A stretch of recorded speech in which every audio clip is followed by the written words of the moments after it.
Welcome and welcome back to the OK Grognard Show. Today is Wednesday, October 23rd, 2024, 10 a.m. Central in beautiful Lake Geneva, Wisconsin. Today, we're kind of revisiting PC starting level from the first edition Advanced Dungeons & Dragons Dungeon Master's Guide, but are we really? We are and we aren't. We did a show May 6th, earlier this year, and was about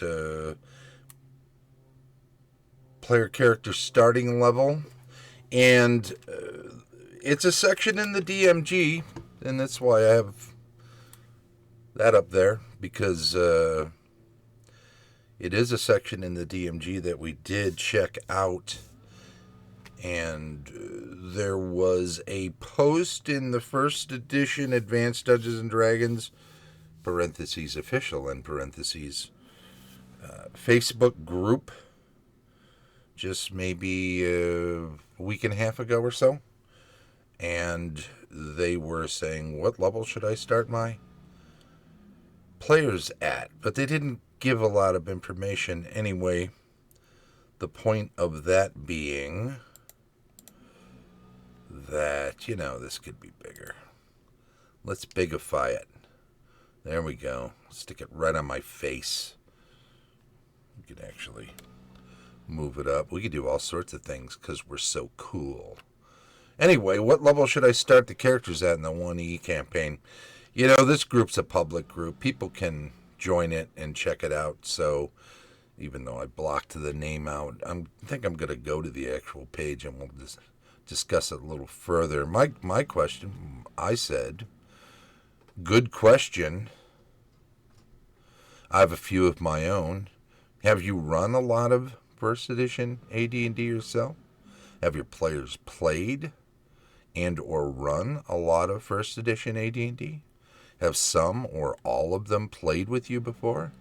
Have they played 1E AD&D with one another before? My gut usually says first level, but answers to my questions might temper that a bit. In any event, have a lot of fun. And that's the bottom line, right? Is always have a lot of fun. So once you're doing that, you're doing it right. In any event, what did we have? Okay, so here's the group. And you're going to get a look inside the group. And if they crucify me for this, then so be it. What level should I start my characters at? View more answers. Let's go right into that there. Lots of first. First. I have found level 4 is good, says Pete there. So and so forth. Anybody can join this group. You just got to ask. And you can check things out. In my eyes, playing 1E is the Journey to Power. 5E Adventures After Power, like level 1 Immortal box set. 1 is pretty traditional. First.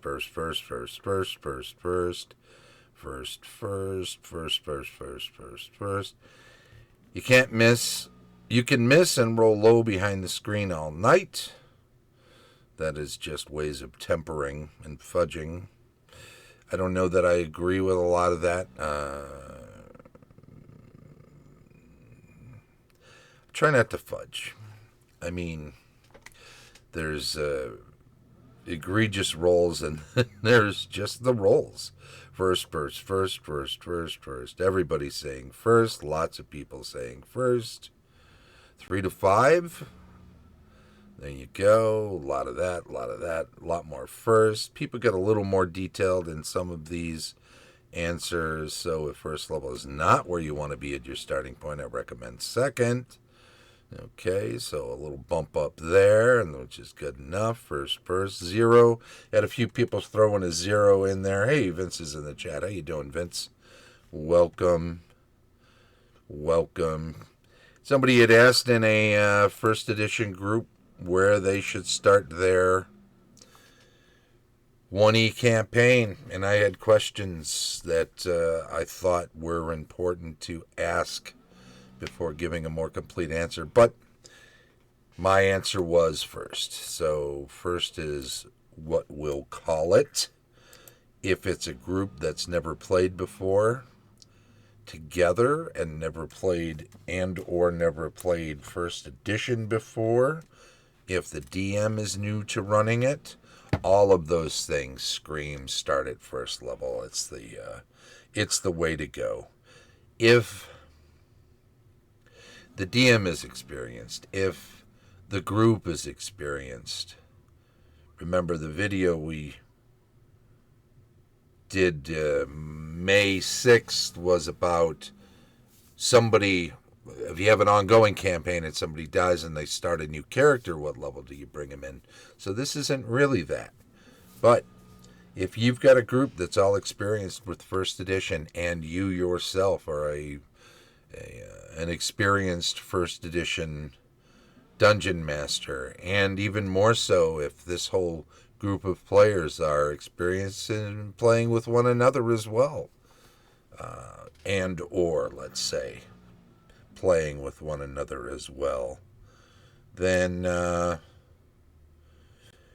say definitely do that, because it's important to make sure that everyone's having fun. And you know, there could be a lot of fun had at first level, and if they are advancing quickly, there can be a lot of fun playing the game at low levels too, even with the other experienced players that you've played with before.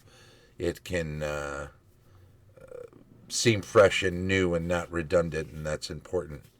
But if the group agrees, and if everybody wants to, and if time is limited, and if everybody has busy schedules, and so they're only going to be able to get together maybe once a month or once in a great while,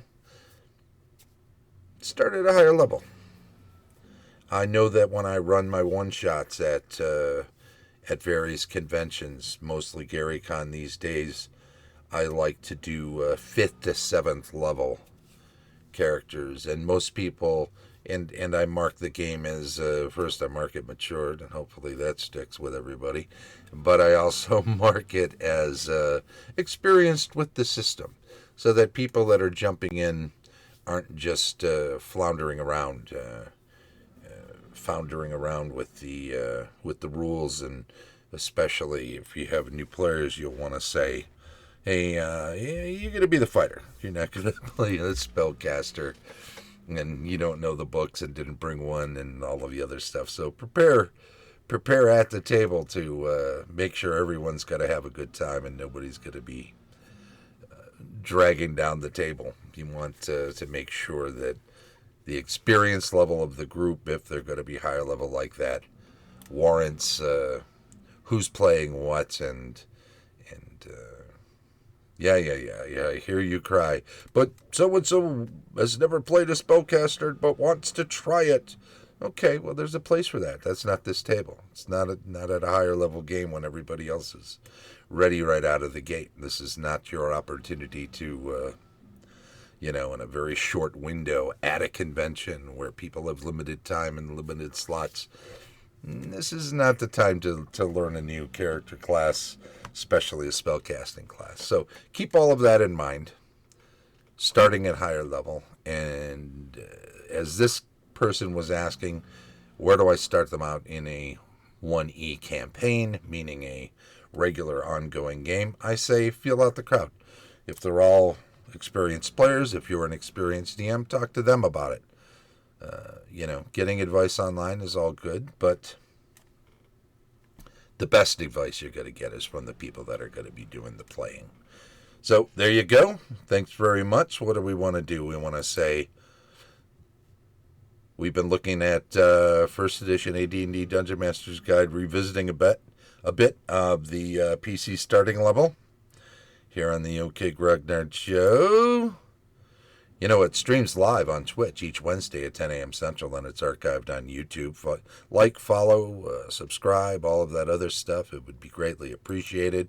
Don't forget, thanks to our Patreon supporters. Links are provided in the show notes. Tom Tullis at Fat Dragon Games, Color Slicing, of Castle Entertainment, Heath Farndon of the AD&D 20, Dave O'Brien, Heidi and Eric Gygax Garland of Gaxland, Vince Ragusa, a.k.a. the Vince himself, who was in the chat today. Thank you, Vince.